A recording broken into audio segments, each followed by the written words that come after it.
We've got Dr. Gregg Rentfrow from the University of Kentucky. And Dr. Rentfrow is actually our meat specialist at UK and does a tremendous job there with that. And he's got a great program called After the Hunt. And if you're a deer hunter, a big game hunter, especially,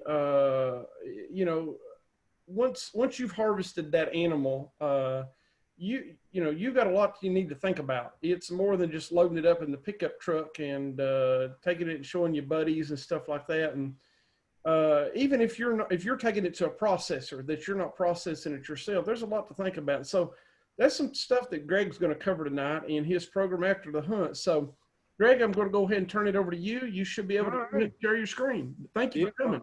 Thank you for joining us. Glad to be here. Glad to be here. Because if I'm here, I'm not at home and my wife making me do something. So, but yeah, it is good to be here tonight. I wish we could be in person, obviously, with all this COVID stuff going on, and that kind of puts the kibosh on things, makes things a lot more challenging than before. But I will back up what Jeremy was saying. You know, we put this program together a few years ago, and we really haven't had any issues of people that we know of getting food poisoning from mishandled, game meat or something along those lines. But we know it's just a matter of time for some of that kind of stuff to happen. And so what I thought I would do is take an approach on it tonight. We'll just talk about some food safety stuff and just some general food safety stuff to think about after you bring the animal in, and so that we keep everybody safe. Proper field dressing procedures, we'll talk about those as well. Carcass fabrication, get into a little bit of sausage making for some of you folks that are a little bit more of a do-it-yourselfer there, and then some flavor stuff to kind of think about as well. And I think the last three bullets that we're going to talk about probably come more into focus this year than in the past. And the reason why I say that is we are heading into, kind of unknown territory for this generation. Now, obviously, this isn't the first time that we've had a pandemic as a society. I mean, we've been through the Spanish flu, and they even talked about the AIDS virus as being a pandemic as well. But this is one of those things that has hit everybody. We haven't had something like this in over 100 years. And what it's ended up doing, and this is why I say the last three bullet points are going to probably be a little bit more concrete to some of you than in the past, is it may be kind of tough to get stuff into meat processors now, even deer. And the reason why I say that is a lot of our meat processors throughout the state are booked up solid. Some of them are booking, well, let's put it this way. This summer I talked to some and they were booking all the way into 2022.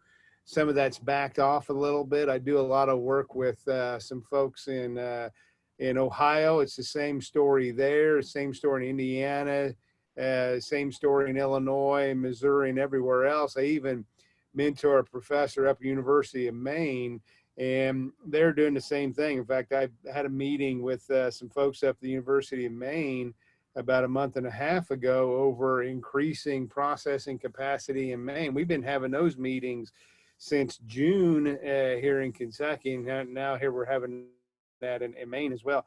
And so those of you that are thinking about being do-it-yourselfers, maybe you'll get something out of this tonight.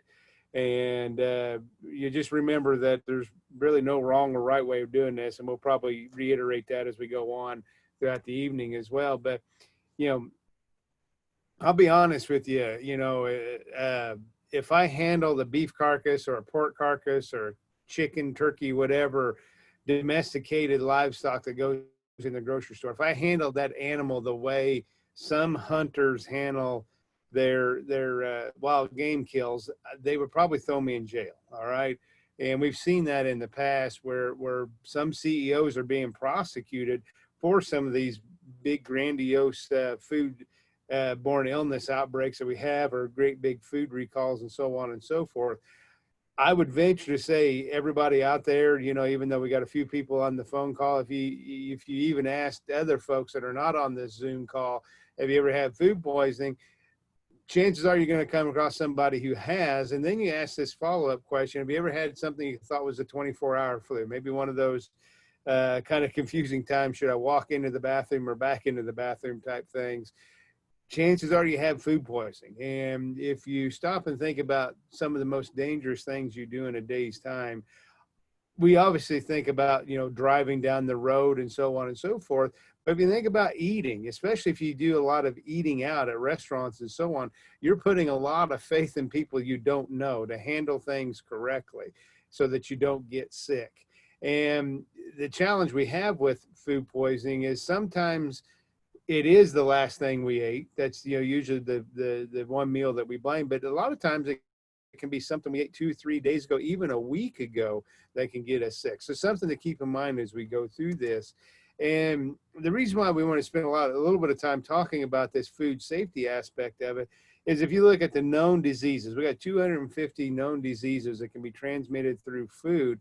And this was something that really kind of came to mind to me a few years ago when I first started my career at UK about 14, 15 years ago. This is not long after 9/11, and we were looking at ways that that we were vulnerable to terrorist attack, and food, our food supply came one of those things that we looked at could cause a foodborne illness through a terrorist attacks, because it makes for a perfect medium to put something in there. It may not be necessarily trying to create death, but it may be just to create economic interruption, kind of a loss of confidence in the food supply. And the reason why I put that in there is it's not so much to scare folks, but to tell folks that this has happened in the past. This has been one of those things that we've known have happened as a big kind of wartime strategy, is to affect people's food supplies. And so we know that because it is a perfect medium to transmit food. So much so that the CDC, they throw this estimate out there, and it's been the same estimate for a couple decades now. Anywhere between 9 to 9 million people get foodborne illness. And the reason why it's such a broad range there is sometimes we get sick and we may not know we got sick from a food poisoning, or we do know we got sick from food poisoning. We know what happened to us, but we realize by the time I get to the hospital, they take samples, they do the test, and it comes back, I'm going to be feeling better. So we just don't go into the hospital. There are those times, and I remember the last time I for certain had food poisoning, it hung on longer than I thought it was going to. Then I started seeing signs that got me really worried, and I went into the hospital, to the emergency room. And by the time they were able to tell me what was going on, I'd already naturally just got over it. So there was a situation where the last time I had it, I knew something was up. I knew it was a little bit more than I thought. Ended up being nothing as dramatic as I thought it was going to be, but that was the one time I went in there. All the other times I've had foodborne illness, I haven't gone into the emergency room. So that's why you see that big, broad range of cases of foodborne illness. This has caught the attention of the CDC, and they developed a program, and they did this in conjunction, not only the CDC, but the USDA and the FDA came together to form this program called the FoodNet Surveillance System. And what makes the FoodNet Surveillance System so unique is, number one, you have 3 branches of government coming together and working together for the betterment. You don't always see that sometimes, but it also it forces them to have a laboratory confirmed case. All right, you have, before you can report this to the FoodNet surveillance system, you have to have a confirmed case that you report. Now, with that in mind, they can't monitor the entire population. They end up monitoring about 15 to 18% of the population, but it gives us a major look at how and what is making us sick out there, what age groups are getting sick, what pathogens getting us the most sick, and so on and so forth. And it's really interesting that to me, I think we're doing our job as far as food safety goes. And the reason why I say we're doing our job as far as food safety goes is, yes, food safety has been identified as a major concern from consumers, but it's usually followed up, or I shouldn't say followed up, it is led with a leading question saying, hey, aren't you concerned about food safety? When you ask that to an average person, that's what they're going to say. Oh, absolutely, I'm concerned about food safety. But when I just cold ask people, like I'll ask my class, or I ask if I was with a group of you in a more traditional setting, I would say, how many of you have thought about food safety? How many think about it today? And the fact that most of you don't think about it on a regular basis tells me that we're really doing our job. But when you look at those cases that cause foodborne illness that we have out there, you look at the number one guy out there with this food net surveillance system. Look at this Campylobacter. All right, these two guys, the Salmonella species and Campylobacter, those two guys kind of flip-flop back and forth. There may be a few years where Campylobacter is the guy that makes us the most sick, and then a few years where Salmonella makes us the most sick. I would venture to say most everybody has heard of that Salmonella, all right? But may not be very many folks have heard of Campylobacter. So here's a situation where we have a pathogen that makes us the most sick. It's the highest incidence reported, but we haven't heard of it. And that's a fairly common thing with the general public. They haven't heard of Campylobacter. They've heard of Salmonella. They've heard of this guy, S-Tech. Okay, this is the E. coli. They've now classified, they found that there's about 6 or 7 more E. colis that produce this, what they call a Shiga toxin. That's what the S and the T stands for, is Shiga toxin producing your Escherichia coli, is what the S-Tech stands for. So now they've lumped them all together. So these two guys here are the ones that grab the most media attention. But then you look, like I said, Campylobacter, Shigella. There's another one that, that causes a lot of illness that we don't hear a whole lot about. Yersinia is another one. Yersinia is pretty common, found in pork, but it's Yersinia intercolitica is one of those that we don't hear a lot about. Now, in our part of the country, Vibrio is something we don't hear much about because it tends to mainly be in seafood and fresh seafood. We don't get a whole lot of fresh seafood here in the middle part of the country. And then Listeria might be one that you hear a little bit about as well. And then they also track a few protozoan as well. And you can see Cyclospora is one of those. And it's kind of interesting. I have a young man who was a former student of mine, used to run the meat lab for me, felt that he had a different calling in life and went and joined the Lexington Fire Department and as well as an EMT there. And I send him a text every once in a while to check in on him and see if he's okay. And he said he thought he had COVID, and it turned out to be Cyclospora, so sometimes it's kind of comforting to know that there are other things out there that make us sick that aren't, COVID-19, so to speak. But when we talk about taking that data and translating it over into hunters and those that hunt and fish and so on, we got to realize that we're dealing with an animal that has the same or carries the same type of pathogens that our traditional farm-raised livestock do. And even though this is somewhat dated, Connecticut in 2002, this is kind of a stereotypical situation that we're going up against. We had a hunter that gut shot a deer. Okay, when you gut shot a deer, now you got all that digesta going everywhere. Deer are like cattle; they're ruminants. So not only did you gut shot them, now if you know anything about ruminants, we don't really feed them. We feed the bugs inside the animal, like deer and elk and cattle and sheep. And so that gut is full of bacteria. All guts are full of bacteria to begin with, but here's a situation where we got even more bacteria. Track that thing for several hours. So obviously whatever bacteria was in there, now we've allowed it a chance to reproduce and grow. Hung for 2 days before fabrication. So it was set outside. Daytime temperatures got above 60. So now all of a sudden we're into that range of that 140 to 40 degrees or 120 to 40 degrees, that kind of wheelhouse for bacterial growth. So here we're up in the daytime temperatures got up there. We had a gut shot. Loins are removed, not cooked properly because cooking forgives a lot of sins that we have. Adolescent boy ate a large quantity. Dad ate some as well. Boy was hospitalized for E. coli contamination, and the dad had a severe upset stomach. This is something that's fairly common down here when you look at this.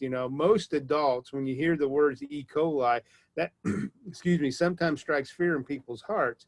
But your average healthy adult's going to get E. coli or gets E. coli, they're going to be okay. They're probably not going to like life for a few days, but we're not going to have the severe challenges that we have when E. coli affects the young or the elderly or the immunocompromised. So this is a kind of a classic example of something that they were able to track back to that deer, and all the mistakes were made handling of that deer. again, this is not anything new. Here's a situation in California, E. coli and spinach. All right. I remember this case. This is early on in my career at UK, and I remember this was going on.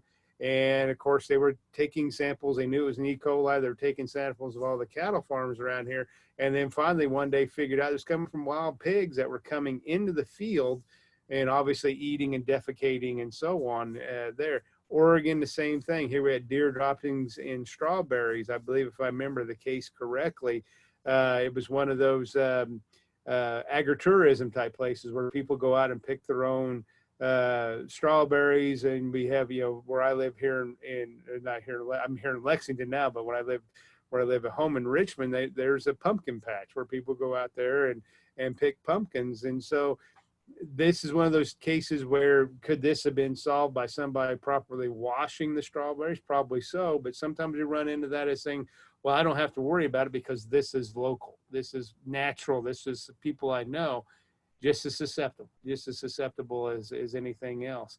I can tell you right now, one of the kind of neat things about my job and the way my programming goes is I get a chance to work a lot with Kentucky Fish and Wildlife. And I can tell you right now, when I meet with them, when we start talking about things like this whole concept of being able to control wildlife is a major thing. For example, some of our friends up in Bracken County, they have specialized doe hunts now because the deer population has gotten so out of hand. Farmers have stopped putting out winter crops on ground because it's just no sense in doing it. It's just a waste. It comes up there, eat the crop back down to the ground. And so that ability to control livestock, or control wildlife like we do livestock, has become a big thing. And a lot of folks interested in this has got the kind of the attention of those folks in Frankfurt as well. So again, realizing when we start talking about food safety, you'll hear me a lot of times use certain animals as a model, especially in fabrication. So like when I teach cutting up a deer to folks, I use lambs and sheep as a model as a way to cut up a deer. When I'm up in Maine and working with those meat processors and hunters up there in University of Maine, when I'm up there, a lot of elk, a lot of moose up there, and I use cattle as a model for those. But when it comes to food safety, you can use the same model of domesticated animals as a way of trying to explain things from a food safety standpoint from wild game as well. They're going to carry the same pathogens. Now, pathogen is a bacteria that causes human illness. They're going to carry the same thing that your domesticated traditional livestock animals are going to carry as well. And I'm talking about E. coli, Salmonella, Listeria, some of those pathogens as well. They can be found in these wild game as they are in domesticated animals as well. And I would argue that you could probably find a greater risk of the contamination in these wild game than you could in domesticated animals for several reasons. Number one, unskilled processors. All right. And we're going to go through some of those things as we go through this. You've got to realize that domesticated livestock animal, his life is pretty much controlled from the time he hits the ground till he goes on and into processing. And when he goes through processing, chances are he's going through a USDA inspected program. The facilities are clean. We've got access to the technology that helps keep things clean, keeps things intact on the animal, as well as preventative measures to prevent that. Whereas we don't have that in wild game. And so we have unskilled processing. Somebody says, I think I know what I'm doing, and end up getting themselves in trouble, or lack of proper equipment. I say lack of proper equipment.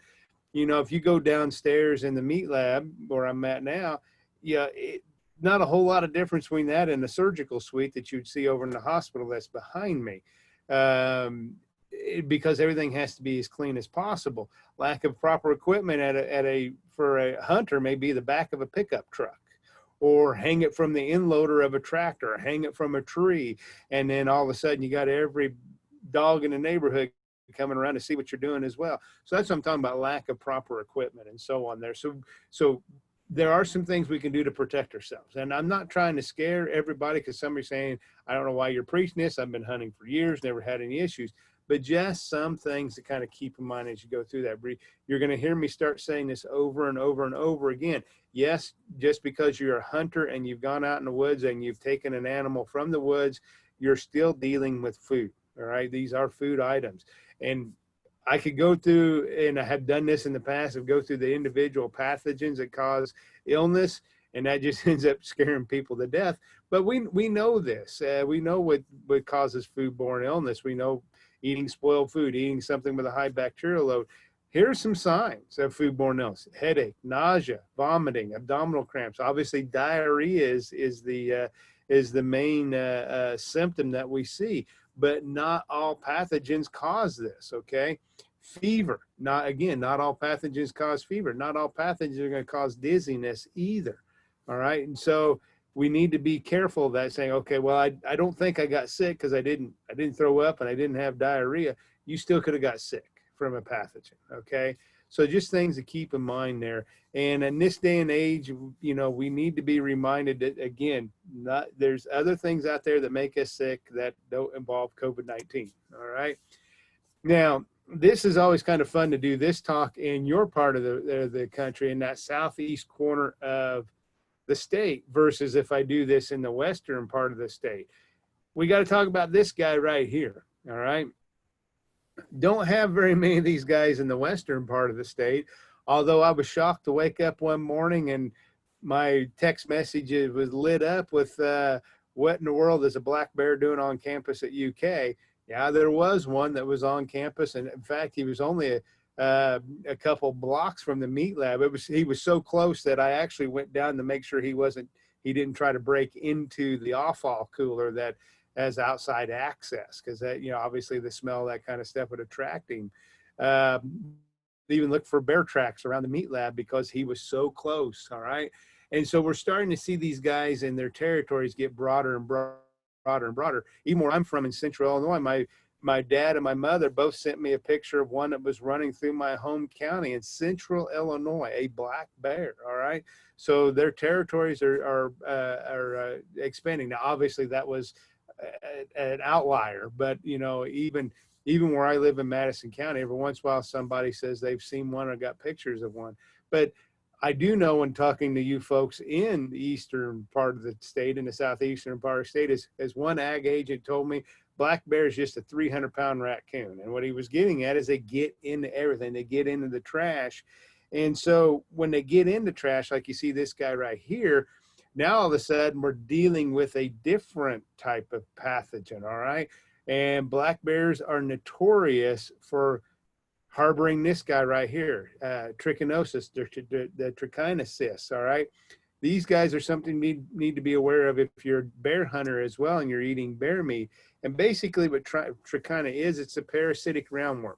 This once was a big problem in pork, but we don't have those issues in pork anymore, and we haven't for several decades now because we've brought pigs indoor. Their diets are more controlled. Now, can we get into a philosophical discussion of these niche markets where we have the outdoor pigs? Are we going to have issues with trichina? Obviously, that becomes something we need to think about there, but that's a different topic for another time. But because of the animal's diet is so controlled, we really don't have issues in pork anymore. But in wild game that tend to get into trash, like bears, black bears, raccoons, and so on and so forth, these are things we need to be very, very cognizant of when we're cooking these products up, to make sure we thoroughly cook those. So if we want to protect ourselves from trichina, we need to cook the internal temperature at least 160 degrees. So we're talking about a medium degree of doneness or higher to make sure that we have destroyed that cyst that causes that. Now, some old nomenclature out there indicated that maybe freezing was effective against trichina. There's been some research in the past probably decade or so that says that's not as effective as we once thought it was. So that those old practices of freezing bear meat or coon meat or whatever to control trichina, it's not a good idea. We still need to thoroughly cook those items as well. And that trichinosis is not something to mess with. See, here's a situation. Mild symptoms of trichinosis: diarrhea, abdominal pain, fatigue, nausea, and vomiting. That sounds like 90 to 95% of the other pathogens that we've already kind of covered here. But as the disease progresses, fever, muscle pain and tenderness, weakness, headache, sensitivity to light, pink eye. All right. And so when we start getting into that, we need to start seeking medical attention, obviously, there. So there's a lot of things we can do to protect ourselves from this kind of stuff. Obviously, you know, it begins with once we take the animal, all right? Once we take the animal doing the field dress, that's where we start to really protect ourselves. Just like that example that I had in there from Connecticut, gut shot deer, okay? That's a challenge. When you gut shot a deer or gut shot any animal, you're exploding whatever bacteria is in there that can get on the carcass. And so there's certain things we can do in field dressing these animals to make sure that we try to keep ourselves and our loved ones safe. For example, like I said earlier, if I treated a beef carcass, pork carcass, lamb carcass, whatever domesticated animal that was going to go into the interstate commerce, if I treated them like you see in these pictures here, they'd throw me in jail, you know. And here's, you know, you look at this kind of stuff and it's like, let me count the sins. All right. Number one, these are wild animals. We do not know what kind of diseases they have or if they have any. And you can see 1, 2, 3 pictures of people bare hands. All right. Not that using a bare hand's a bad thing to do, but we need to make sure, number one, we clean those bare hands first and we clean them immediately after. And something I think we've all gotten used to is being told, wash your hands thoroughly through this pandemic. Don't rub your eyes, don't rub your nose, put your fingers in your mouth, and so on and so forth. And, you know, that's kind of like the two things I learned when this pandemic started that I must have enjoyed the most was touching my face and going out to eat, because now when it was taken away from me and I became aware of it, I kind of missed it, to be honest with you. It's really tough doing these without seeing the reaction of the audience of laughing or smiling or anything like that. But you can see here, we got several things going on here. Not only do we have these animals that were taken, thanks, Chad, they're laying on the ground, all right? There's all kinds of bacteria and parasites on the ground. And then if we look at some other indicators, I see at least 2 pictures of green, lush green grass, short sleeve shirts here that indicate that maybe we got warmer temperatures, all right?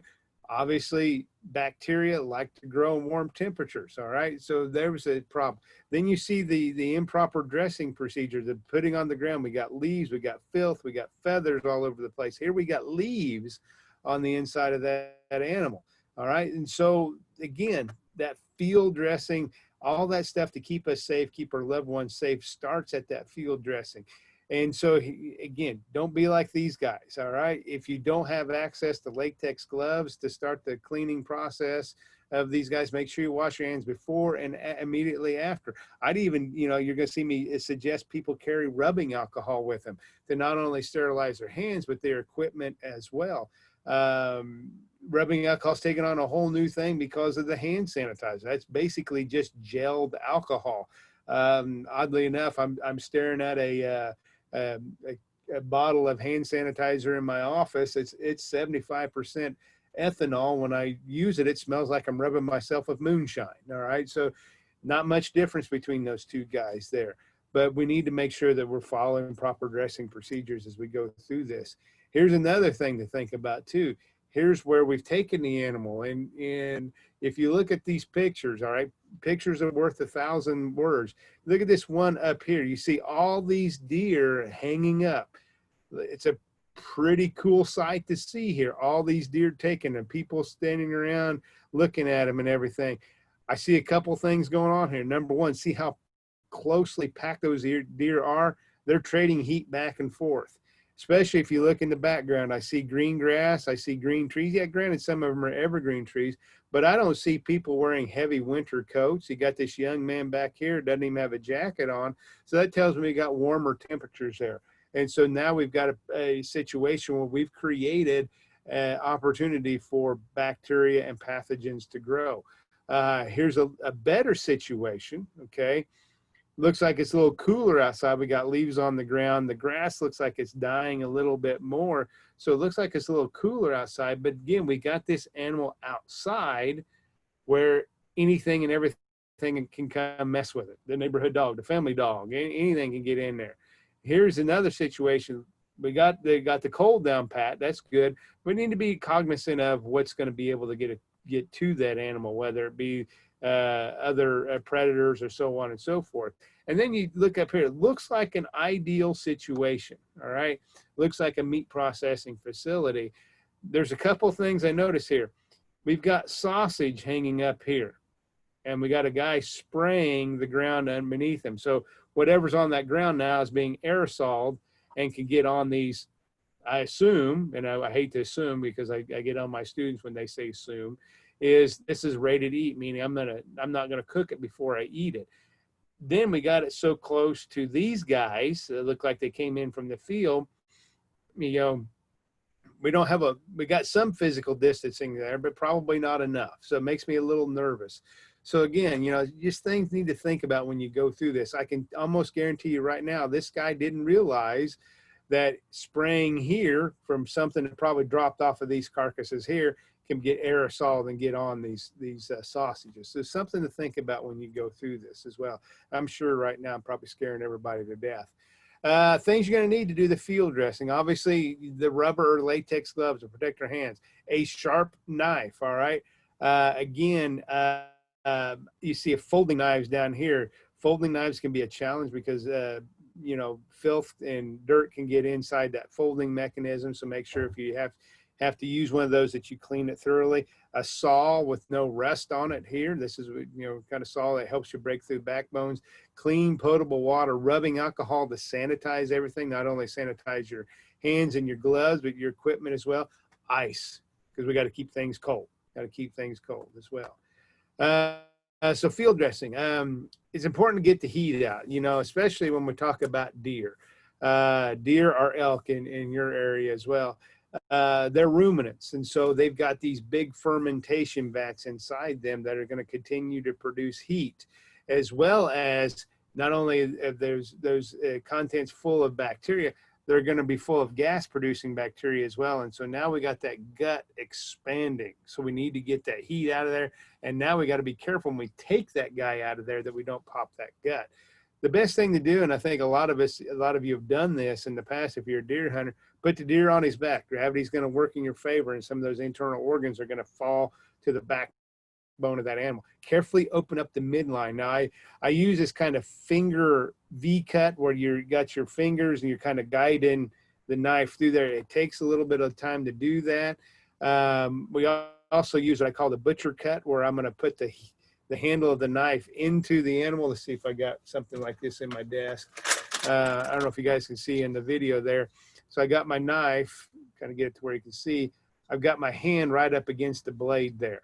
And I'm going to put this whole handle in my hand inside the inside of the animal. And I'm going to use this part of the blade to cut and open that up. We call that a butcher cut. When we're processing animals downstairs, we're using our fingers to kind of push everything away. Sharp knife, once you start, you don't stop, kind of cut there. So you can use either one of those. Bunging the animal. And so what I mean by bung, we're going to cut around the rectum, and so we can get the internal organs out. And what I'm going to do is tie off the rectum, because regardless of what's happened, we pull that through there, you're going to get some of that fecal material that's going to drop into the carcass. I realize some of you think, well, I'll just wash it off. All right. I can't guarantee that it's going to, you know, the bacteria is not going to still be there. And so if we have any fecal contamination on a domesticated animal that's going to enter into the traditional food chain through interstate commerce, anywhere that fecal material touch has to be cut away. It has to be trimmed away. So just keep that in mind. If you tie off that rectum before you pull things through, you don't have the little deer pellets hitting the carcass and causing contamination. Carefully remove the viscera. And so by bunging the animal, you're able to pull that through, and now you can start removing the viscera without nicking it. The biggest challenge I've seen out there, and a lot of folks have told me that they do this, I get my knife back here, is their way of gutting the animal is like you see in slasher movies, since we are in in Halloween time is they just shove it in there and go down. Well, this part of the blade is just now cut everything open. And so now you got digested going everywhere. Any type of gunshot, you know, I need to remove that, trim any of that contamination away from there. And then fill the cavity full of ice bags and get him out of there. All right. At this point, if we're going to do a traditional field dress, I haven't said anything about removing the hide. And the reason why I haven't said anything about removing the hide is that it's going to give you a little bit of protection as you start dragging that animal through the woods. All right. So this is a schematic that's out there that everybody uses. This kind of shows this traditional V finger cut of opening up the midline. You can see down here, it shows them tying off the rectum so that we don't get any of that material in there, cleaning and removing all that gunshot that's in there. This is a fairly common thing, and a lot of you know this as well. Once you get it back to where you can get it cold, it's time to remove the hide. So if you've done a really good job of removing the internal organs without nicking the internal organs and getting any digest on the carcass, and you've done a really good job of removing any contamination from the gunshot and any of that shrapnel associated with it. Now here's the other aspect where we can introduce bacteria and contamination, and that's removing that hide. All right. And the challenge we have with wild game, especially this time of year, we were talking about this before the Zoom started, or the program started, was it was a little bit cooler this morning. All right. We're at that time of year where it seems like I've got the heater on in the morning and the air conditioner on in the afternoon. And so animals sense that stuff as well. So they start putting on that winter coat. Now I've got to cut through that thick winter coat and that hair. Well, there can be bacteria and all kinds of stuff on that hair as well. And so we need to be careful and cognizant and make sure we try to keep as much of that hair off the carcass as we can. The issue we have with deer hair and even elk hair as well is it's hollow. And because of it being hollow, it tends to stick to that carcass pretty easily, to the point where you can't even wash it off.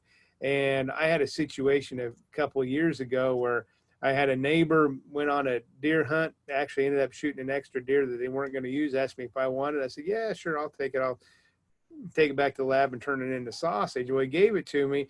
The thing was so contaminated with hair, there was really nothing we could do. I even brought it back here, got it on the kill floor, and turned the torch on and tried to burn the hair off. I got the hair off, but there was so much hair on there that I was just slow cooking the carcass. You can use a blowtorch or some, you know, sort of flame to burn that hollow hair off. But if you get too much of it on there, again, you're introducing contamination as well. I would encourage you, if you're get a deer that you're wanting to use as a mount and have stuff, that you need to kind of visit with your taxidermist first that you're going to use. I think every taxidermist will tell you, I would rather have more hide than not enough. All right. But some of them will want to know what kind of, do you want just a head and neck type mount, or do you want a head and neck mount with a little bit of the front shoulder or so on in there? So, and my suggestion is, if you're going to save back one of these animals for a mount to put on your wall, make sure you visit with your taxidermist and see how much of that hide they want left on there as well. Now, the other thing too is that hide comes off a lot easier when that carcass is warm. If you let it cool down, it can be a little bit more of a challenge to get it off, but there's some benefits to leaving the hide on there and letting it cool down as well. Here's another thing that some of you may or may not have heard. This is one that when I started working with Fish and Wildlife a few years ago, they were really promoting this hot and heavy. And it was this whole concept of the gutless field dress. All right, this is where you really are not keeping back the animal for a mount, or if you are, you're going to have to work a little bit harder to do that. But here's a situation where you're removing the desirable parts of the animal, the loins. You can see this gentleman in the picture, he's reaching in underneath there, he's removing the tenderloins. He's taking off the back legs, going in there where the ball joint is that goes into the pelvic bone. He's taking that off. He's taking the front legs off as well. That's what always has fascinated me when I got into this and started realizing and learning more about the anatomy of these animals. Is any animal that walks on four legs, their front legs are not attached to the rest of the skeleton. It's held in place by muscle. So you can see where he's come in here and he's removed these front legs here and not hit a bone. You know, so he's done that kind of stuff. Some folks like the rib meat, others don't. So it's just one way of removing the desirable parts of that animal and leaving the rest of it for Mother Nature, so to speak. This really works well for these bigger game animals like elk and moose, where you quarter them, or I shouldn't say quarter them out, you remove those desirable parts and you put them in game bags and you lug them out. The older way is quartering them, and then you're going to need a horse or three-wheeler, four-wheeler, that kind of stuff to get those guys out of there. I can tell you right now, even though all the years of weightlifting and so on and so forth, I'd much rather take out the desirable cuts of the animal than try to drag a 250, 300-pound animal 2 or 3 miles back to the truck. So in and of that, you know, I don't go into the gutless field dressing too much, just to let you know there's an option. The best thing I can tell you from a teaching standpoint is there's probably several videos online of the gutless field dress. We did make one with the Fish and Wildlife. We made one with the gutless field dress and having me talk about cutting up a deer carcass as well. So that video is out there as well. Again, you're still going to have to be extremely clean, because now we're dealing with an animal, a carcass that's closer to the ground, and we're rolling him back and forth on the hide. So I would encourage you, if this is something interesting to you, that you reach out to YouTube and just look up those videos on how to do that as well. Game birds, I don't know if there's a whole lot of hunting of game birds, whether it's dove or pheasant or quail or duck or whatnot. I had a young man who was a big duck hunter and big goose hunter as well, and he just couldn't stand the skin of the animal. He hated plucking them, and so he would just skin them. And so he would avoid the whole plucking thing by just skinning them. Some of you do want to pluck them, because obviously we keep the skin on there that helps remain flavor, helps remain moisture inside that animal, as well as, and when it's cooking, doesn't dry out as much. And so, you know, some tips I learned from him is, you know, dry pluck as much as you can. And then, you know, if he was going to keep the skin on him before he started skinning everything, he would pour paraffin on there, much like, you know, women that go to beauticians and have their legs waxed, and kind of use the same technology there as well. And then he would come in and burn the pin feathers off and so on. So again, you know, just things to get that hide, get those feathers, get what you can off those guys, because there can be a lot of bacteria and contamination on the outside of that animal as well. And so it is important to get that off, those feathers off. Or you got to realize, especially if you're dealing with like waterfowl, that they're just designed to just drop into cold water, and so their feathers are protection for their bodies against the cold water, as well as they have a lot of oil feathers as well. That's another big protection they have, is not only to make themselves waterproof because of that, but they also have those oil feathers to protect them from the cold. So they can be a little bit of a challenge to get off. And I think that's why my former student, he was a big fan of just skinning them out. Now, that's what he would do, that kind of stuff. But we need to cool these guys down quickly. And a big mistake I see folks do is they'll start stockpiling them like cordwood. Well, again, just like that picture I showed you, those deer, looks pretty cool, but now you got these guys trading heat back and forth. Okay, so if you're going to go out and do you know, duck hunting or something like that in your boat, wouldn't it hurt to have a ice chest full of ice that you can throw them in there instead of just letting them hang out in the sun, so to speak. All right, things not to do. All right, again, remember, this is food. This is something that you're going to feed yourself, you're going to feed your family with, and so you're in charge of their safety. You're in charge of making sure that they have a clean, wholesome product to consume. The old adage, if it's wet, it's clean. All right. And I've seen this 1,000 times. I can tell you stories of people that have gotten sick by doing this, thinking that I can wash the carcass, I field dress, I can wash him in a pond. All right. Obviously, the picture is meant to illustrate that, you know, the water is not clean, but there's some people that look at the water and they think it's clean. All right. If you wouldn't drink it personally, probably not something you want to wash your deer carcass or your rabbit or squirrel or or even any kind of waterfowl carcass in there, probably best to bring those back home and wash them with the potable water out of your sink or your garden hose as well. Not wearing plastic gloves and latex gloves to keep your hands protected as well. Not getting things cold, and leaving too much hair or feathers on the carcass. All right, making sure that we kind of get those guys cleaned up and sanitary as possible there. So just some things to remember when we do that kind of stuff. Other things to look for is odd acting animals. The best way I can describe this is, like I mentioned earlier, I go up to Maine about once a year and work with the University of Maine. And I jokingly say this as a way of preparing to go up to Maine. As I go up there before I go up there, I watch a lot of Northwoods Law. All right.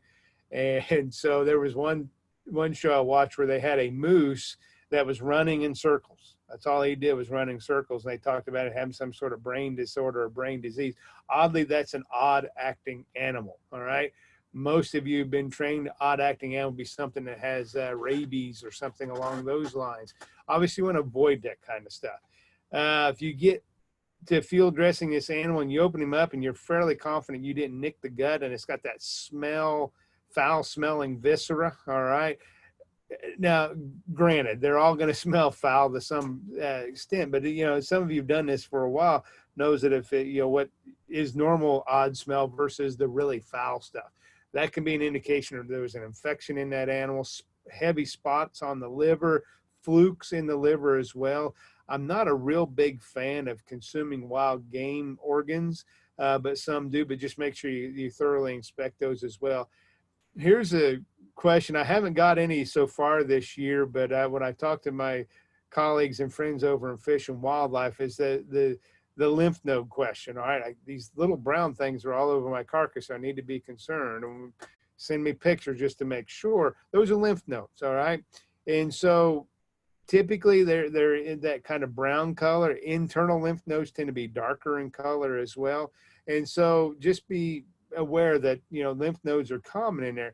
Now, if you open them up and those lymph nodes are huge, they're about the size of a marble or a golf ball, maybe you need to want to contact somebody and make sure that there wasn't something going on. Lymph nodes, same reason why your doctors kind of check underneath your throat there to make sure that you're not having any infection in your body. And that's what they're checking for on that. So those lymph nodes are pretty common, so don't be too concerned with them. Just be concerned if they're bigger than what you think they should be. If you have any questions, Fish and Wildlife is always ones to contact as well. You can contact me. I can help you through that stuff as well. Black blood is a problem that you want to avoid. Blood clots in the muscle as well. That could be an indication that that animal has been severely injured. Chances are, when you say we mean blood clots in the muscle, that's severe bruising is what I'm getting at. Maybe he got hit, by a car or something like that. So just something to kind of keep in mind. Doesn't necessarily render the carcass inedible, but something that muscle itself is going to be edible when you get those big blood clots in there as well. One of the things that you can do if you're very concerned about this kind of stuff is once you're done and you clean the carcass up, you've blowtorched all the excess hair off of the carcass, you washed him, got him good and clean. If you're really concerned, what you can do is take a mild, like a 10% solution of vinegar in water and put on that carcass, and that'll kill any bacteria on there. That's a preventative measure that we use in the beef industry when we process animals there, is that they go through intervention step. Now we use lactic acid, but vinegar, you could use that as well as that. That's acetic acid. So you could do a 10% solution, and that would spray that on the carcass with a, when I say a garden sprayer, not one that you've dumped the Roundup out of, but a new garden sprayer that you've got designated and dedicated to this kind of stuff. I had that happen one time. Somebody said, "Hey, I got this garden sprayer we use for pesticides. Should we do that?" No, you shouldn't do that. Okay. Make sure you got a clean, brand new one that you got designated for this kind of stuff as well. Switching gears a little bit to carcass fabrication. For deer, like I said earlier in the talk, I like to utilize lamb as a kind of a guide for deer. when we get into the bigger game like elk and moose. That we don't have any moose here, but if you're doing elk, I use beef as a guide for that as well. We got a few issues when we're talking about carcass fabrication. All right. Traditionally, if we're dealing with a domesticated livestock animal that we're going to enter into the food chain, we age those carcasses. That improves their tenderness. All right. And typically, we'll age them anywhere from 5 to 7, 14 to 21 days. That's not always possible with deer. All right. And the reason why we can do that with beef carcasses, age them out to 3 weeks in a cooler where the carcass is just hanging in the cooler. The reason why we do that, because they've got a lot of fat cover on them. Deer, most of the time, don't have a lot of fat cover on there. So there's a couple things you can do on there. You can leave the hide on there. That's going to be a little bit of protection. That's going to give you a couple days aging. What I suggest you do is once the carcass has gone in the rigger, you can, if you want to age that carcass, you can do what we do in the industry is take that and cut that carcass up, cut your cuts up, put that in a vacuum bag, and that technology is pretty easy to get now. Put that in a vacuum bag and just simply set it in your refrigerator for 7 days, 10 days or so, and let those enzymes, this is what we call a wet age product versus a dry age product where you just let the carcass hang around. That's a dry age product. Here's where you can still age that carcass, age those cuts by putting them in a vacuum bag. And it'd be even better if you put the wholesale cuts in there. So instead of making your chops, put that whole loin in there for about 7 to 10 days, then bring it out and cut it up and then repackage it in there. So it gives you a little bit of tenderness there, especially now when you're out hunting. And for example, my meat lab manager, he got a super, super nice deer. I forget how big he said it was. He sent me pictures. I saw it was one that, he's been hunting his whole life. He doesn't do this very often. He took it off to the taxidermist. All right. The antlers coming out of his head were about this diameter of $50. So he was a big one. Chances are that animal's several years old. All right. He got that big for a reason because he's pretty smart. And looking at his muzzle, he looked like he had a little bit of gray in there as well. I didn't open his mouth up to see his teeth to see how really old he was. But older animals tend to be tougher than younger animals. So you can age those to kind of help out a little bit. It's the same phenomenon. The reason why most of us that are older than 10 years old, we're not as flexible as we once were. Same thing going on there. So you have a couple of options there. You can leave the hide on. That gives you a couple of days of aging, but I wouldn't leave the hide on for the whole 10 days. You can get those cuts out, wholesale cuts, retail, or instead of cutting them down into little retail chops or individual chops, put that in a vacuum bag for 5 to 10 days, let them age, what we call wet aging, and then bring them back out, cut them up, and then repackage them. And that should help you with tenderness. Now, granted, that deer that Brock shot last week was pretty old. And so there may not be a whole lot of tenderization we can do with that from an aging standpoint. We may have to do a little bit more mechanical tenderization or something along those lines. So things you're going to need: sharp knife, obviously. I tell folks that, everybody knows that you're more likely to cut yourself with a dull knife than a sharp knife. But if you do cut yourself with a sharp knife, it's going to do a lot more damage. So both of them can cut you. A meat saw, whether that's a hand saw. Gloves, again, I would say in the last probably 10 plus years, prior to that, in my 32, 33 years in the meats industry, I would cut meat with bare hands. I don't do that anymore. Put gloves on. It's a safety thing, not only a food safety thing, but a safety thing for my hands as well.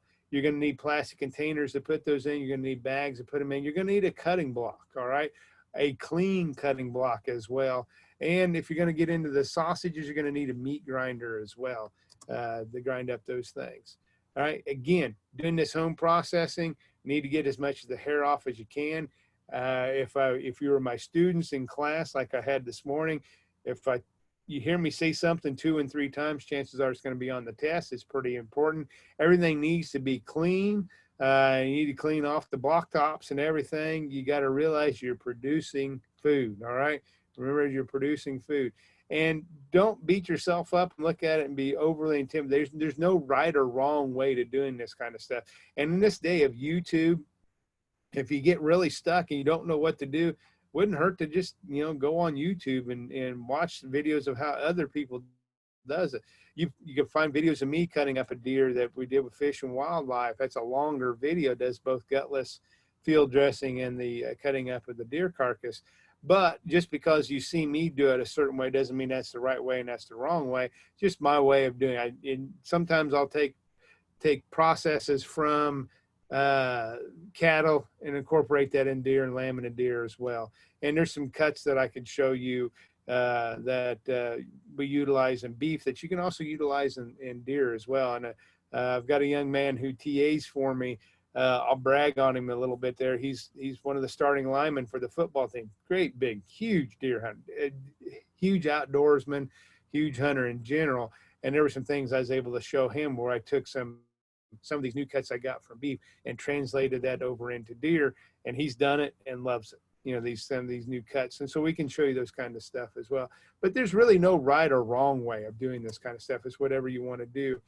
Packaging, I've heard this 1,001 times. I use freezer paper and so on and so forth. Freezer paper is good for short-term freezer storage, maybe 2 weeks to a month, not for long-term storage. Excuse me. For that, I suggest vacuum packaging. This technology has come down in price, gives you an excuse that if you're wanting to go to a Cabela's or a Bass Pro shop or something like, gives you an excuse to go. We've got a Cabela's here in Lexington. I realize that's a 3-hour drive.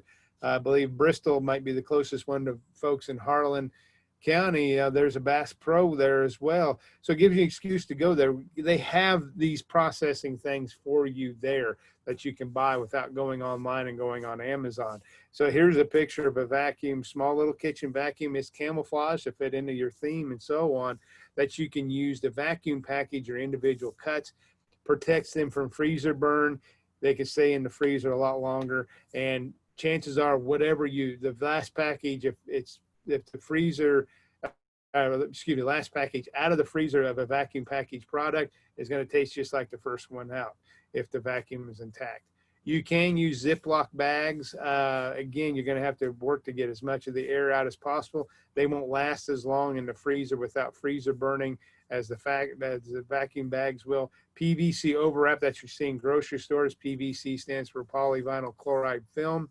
You can use that as well. Again, that gets you maybe 2 weeks in the freezer before freezer burn starts to take over. So vacuum packaging is always your best option for these kind of things as well.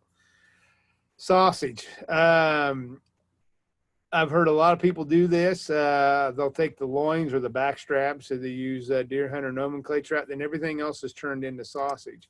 So again, if you're a do-it-yourselfer and you want to make your own summer sausage, there's kits out there online that you can buy.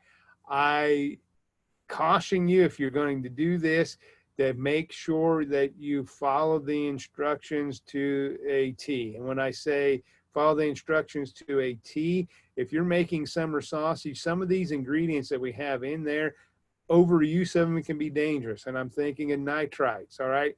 If it says put 1 teaspoon of nitrite per 25 pounds of meat, make sure you know you actually have 25 pounds of meat and not just look at it and say, oh, that looks like 25 pounds. And in reality, it's 15.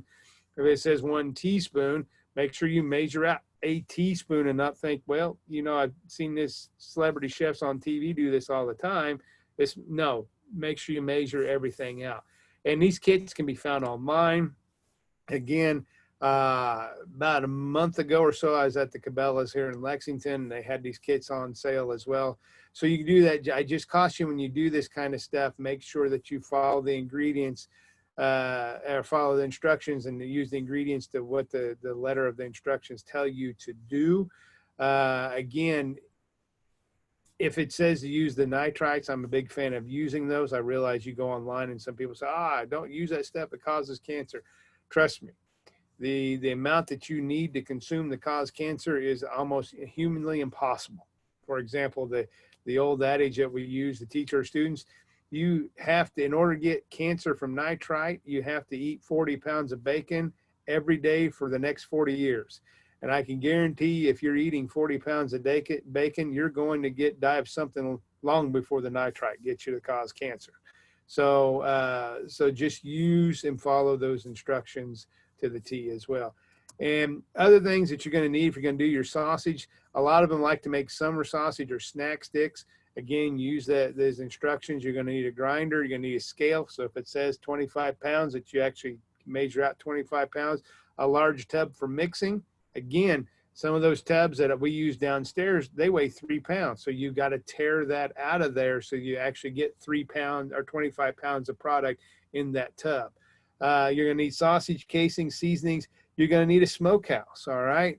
And I'm going to show you what I'm talking about here. So I don't need you to think, you need to go out and buy a $95,000 smokehouse like I have downstairs.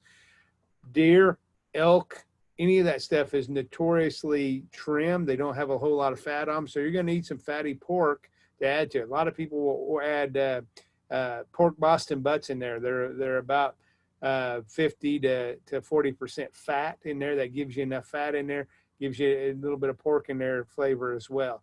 And so you're going to need some of that to make it a little bit fatter. We like the flavor of fat, so it's not a bad thing there. So here's a little smokehouse that you can buy. I'll give you some places to go to buy this kind of stuff.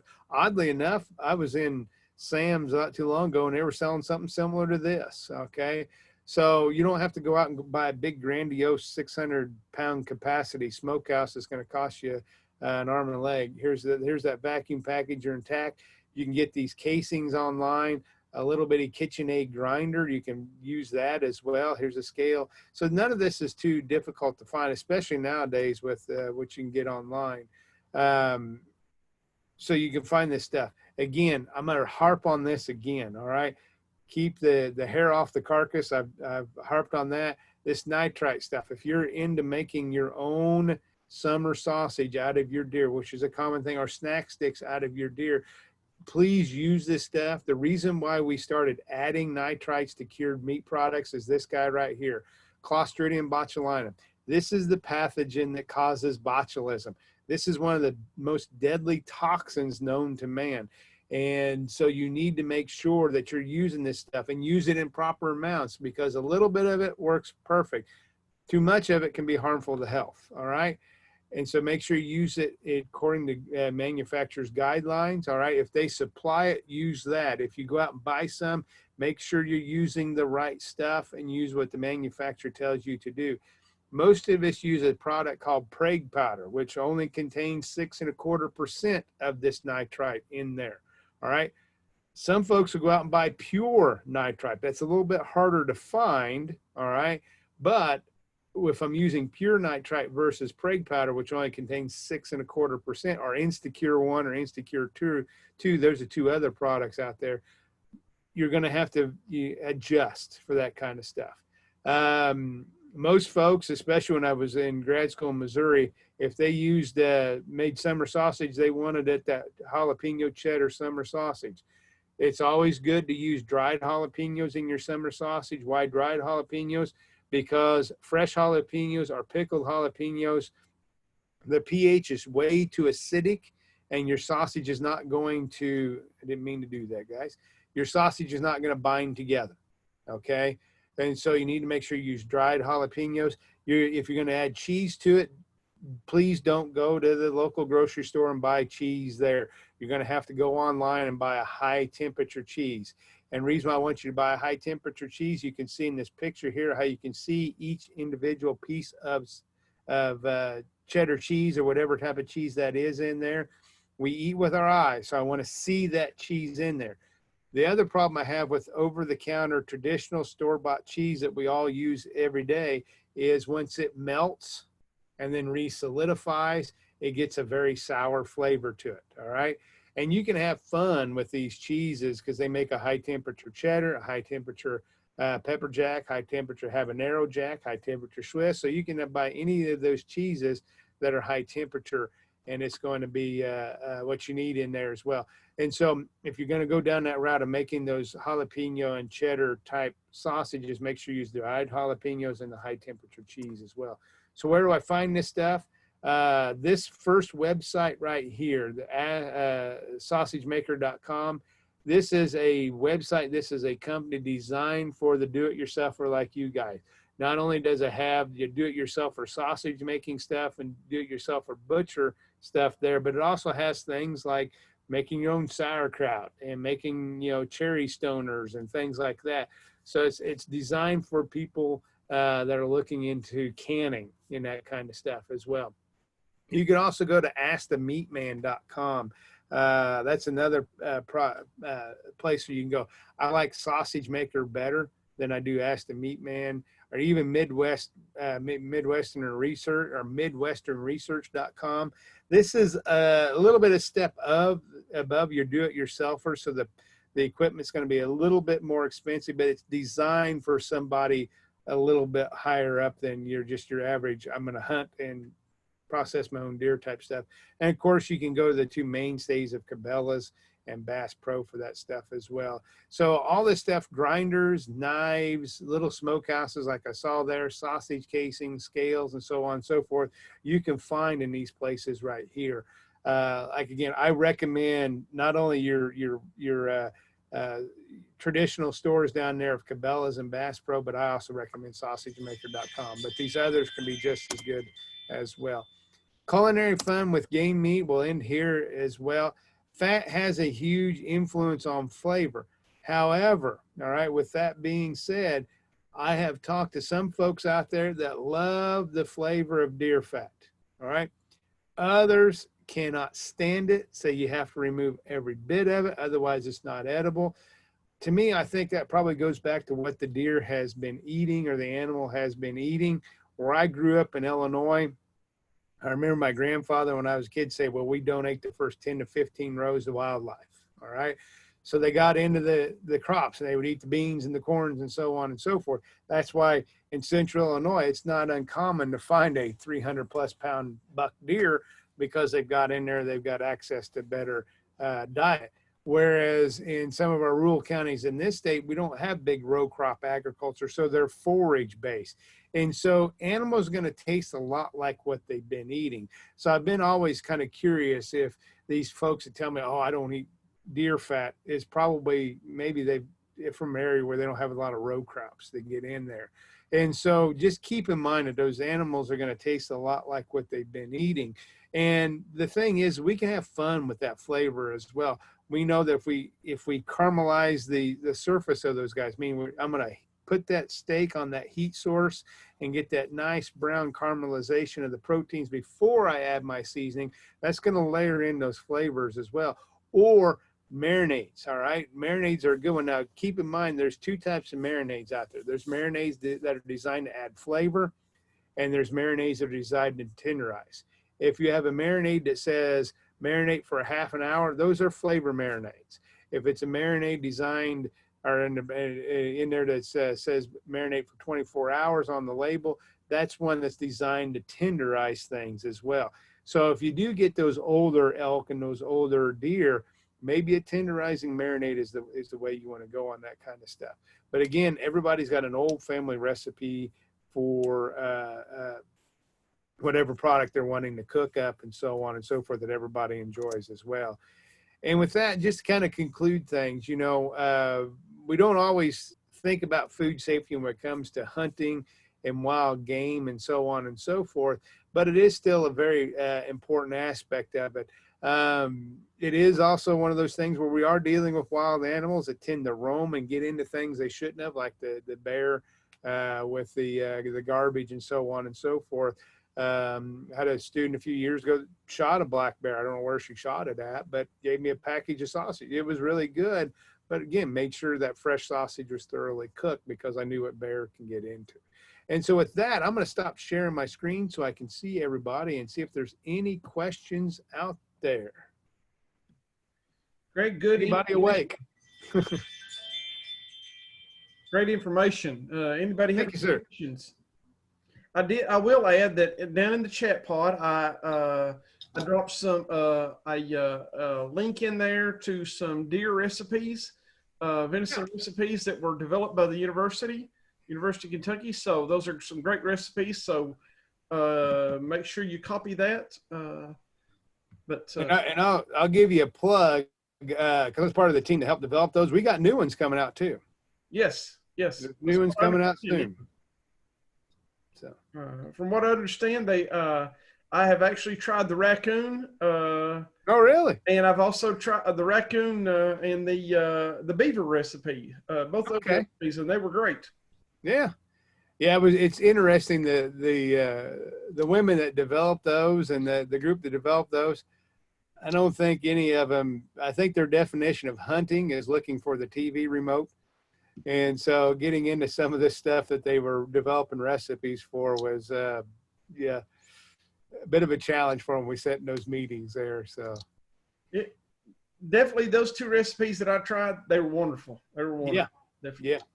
Yeah. I know the venison chili recipe was really good, and the one preservation method I don't mention because I really don't, if somebody asks me questions about it, I don't have a good way of answering it, is canning deer and elk and meat like that.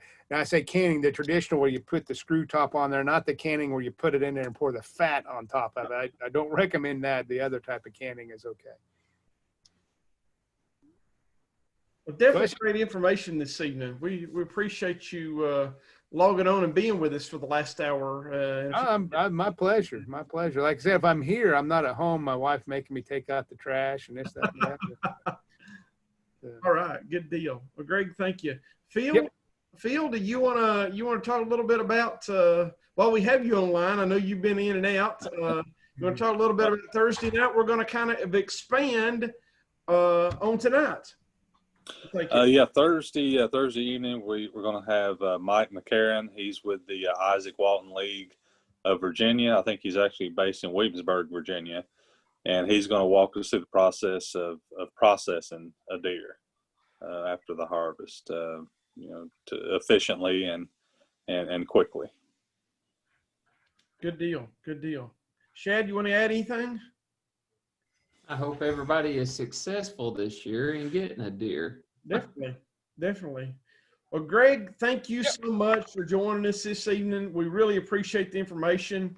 A pleasure. It's one of those things that we don't think of a lot, even while we're sitting out there hunting hours on end, whether you're on the ground or in a stand, we don't think about these things. And so this should give us some things to think about to do it the right way. So, because like you said, it's still a food product. Yep, absolutely. And like I said, if anybody has any questions, the agents know how to get a hold of me, send me an email and whatnot. Definitely. Greg, thank you a bunch. Thank you. Everybody, we'll see you all Thursday evening, and everybody have a great evening. All right, take care. Y'all do the same. Thank you.